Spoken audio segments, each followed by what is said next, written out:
Mga kaparokya, muli na naman pong dinumina ng Eat Bulaga ang Eat Showtime pagdating sa pamamahagi ng papremyo ngayong araw po ng Biyernes, May 29, 2026 at atin munang tunghayan ang maladikdikang sagupaan ng dalawang noontime program pagdating naman po sa online viewership.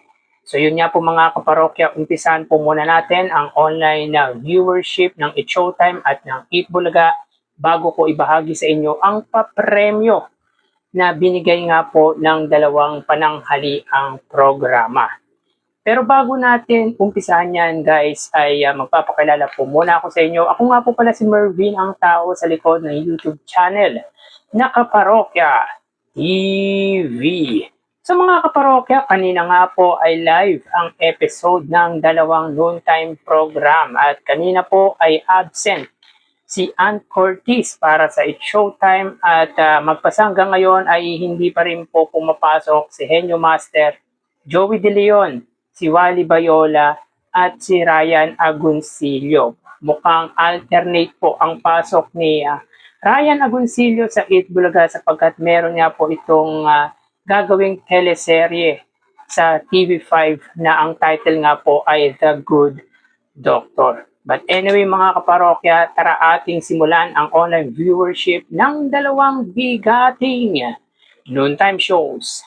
Para sa Eat Bulaga under TVJ Facebook page na may 4.2 million followers at sa It's Showtime naman po na may 20 million followers. So sa oras na 2:08 PM ang Showtime po ay may kasalukuyang segment na tawag ng tanghalan. Samantalang ang Eat Bulaga naman po sila ay may segment na Gimme 5. So mga kaparokya, dito may kita po natin na ang It's Showtime po ay may 1,200 viewers.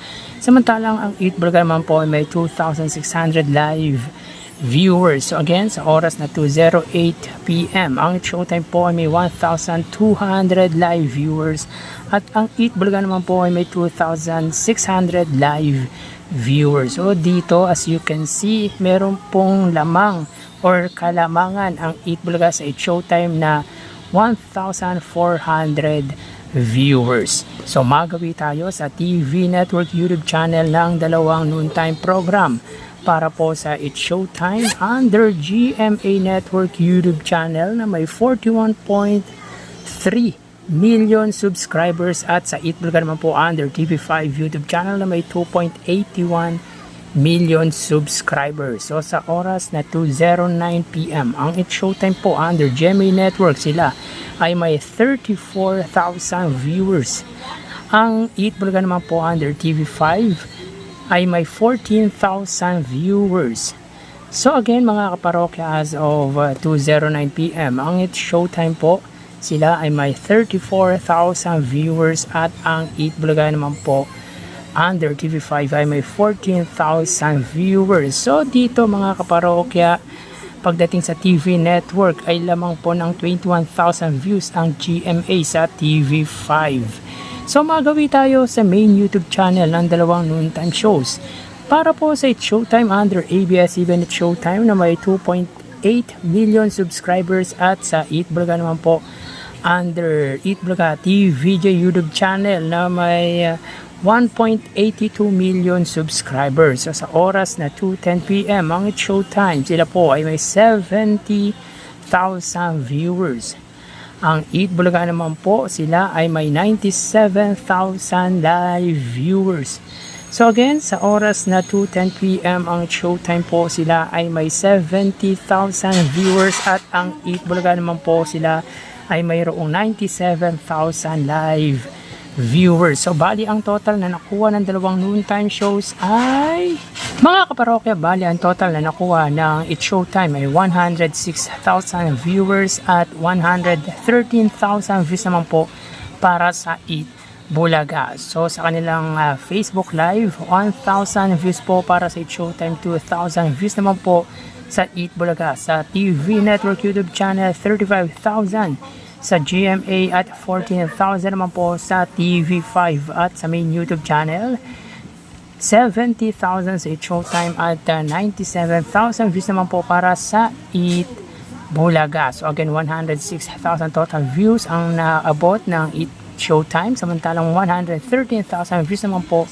para sa Eat Bulaga. So yan po ang lumalabas sa kanilang online viewership as of 2:12 PM. At dito ay wagi nga po sa online viewership ang Eat Bulaga. Pero dikit po to mga kaparokya.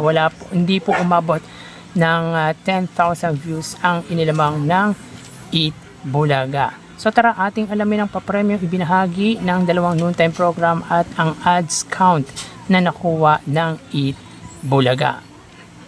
So yun nga po ang naging resulta ng kinandak nga po natin na online viewership ng dalawang noontime shows, ang Eat Showtime at Eat Bulaga, na kung saan ay nakakuha ng total na 106,000 ang Eat Showtime at 113,000 views naman po para sa Eat Bulaga. Bali, wagi po dito mga kaparokya ang Eat Bulaga sa Eat Showtime, pero diktikan, kumbaga dikit po ito pagdating sa views online. Dikit po ang labanan ng dalawang noontime shows. But anyway mga kaparokya, sa prizes given, guys, ang Eat Showtime po ay may 39,000 pesos. Sa 39,000 mga kaparokya, 4,000 dito ay galing po sa dance challenge.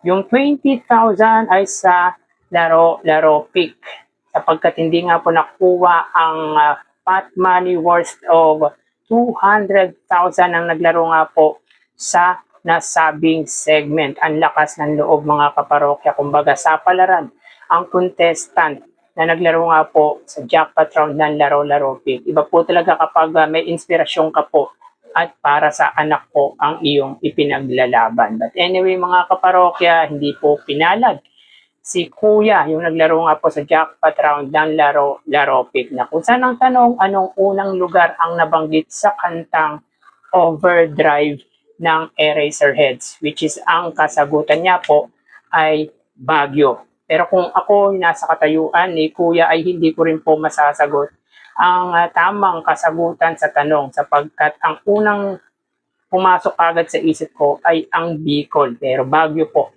ang tamang sagot. Sa tawag ng tanghalan ay 15,000 pesos with a total of 39,000 pesos. Samantala sa Eat Bulaga, sila po ay may 151,000 pesos. So 151,000 pesos mga kaparokya, 15,000 dito ay sa The Age is Right. Sayang mga kaparokya, 35,000 po ang jackpot round sa The Age is Right. Nga lang ay hindi nga po nakuha ng contestant yung jackpot prize na 35,000. So nakapag-uwi po ang contestant ng 10,000 pesos. Bali sa The Age is Right ay may total nga pong 15,000.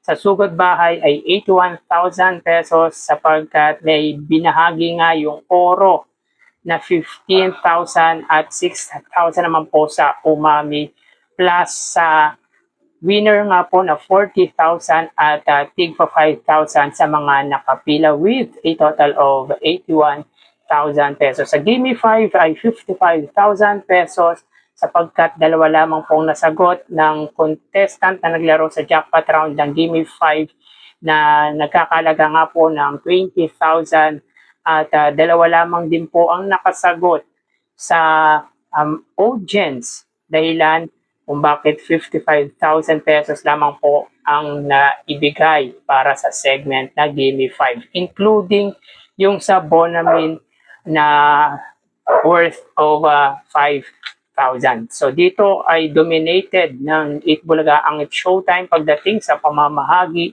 ng papremyo. Pero kung nakuha ang jackpot sa laro pick ay dinomina naman po sana ng Eat Showtime ang Eat Bulaga. Bali dito mga kaparokya ay meron po silang total prizes given, yung combined na papremyo ng dalawang noontime shows na 190,000 pesos. So yun nga po mga kaparokya, 190,000 total combined prizes given ang ibinahagi ng dalawang noontime program. Samantala sa ads count mga kaparokya ay medyo bumaba po ang naging ads na lumabas sa Eat Bulaga. Sila po ay may total na 39 TV ads. Sa unang gap ay may 20 ads at sa ikalawang gap ay may 19 TV ads. So medyo mababa ito mga kaparokya pero hindi na rin po naman masama dahil alam naman po natin na ito na po ang magiging thread ng advertisement ng Eat Bulaga since marami naman na po silang sponsors. But anyway mga kaparokya, again, 39 total ads ang lumabas sa pananghaliang programa ng iconic trio na Eat Bulaga ngayong araw po ng Biyernes. So yan po ang update natin for today's episode mga kaparokya. Mag-iingat po tayo. Thank you and God bless.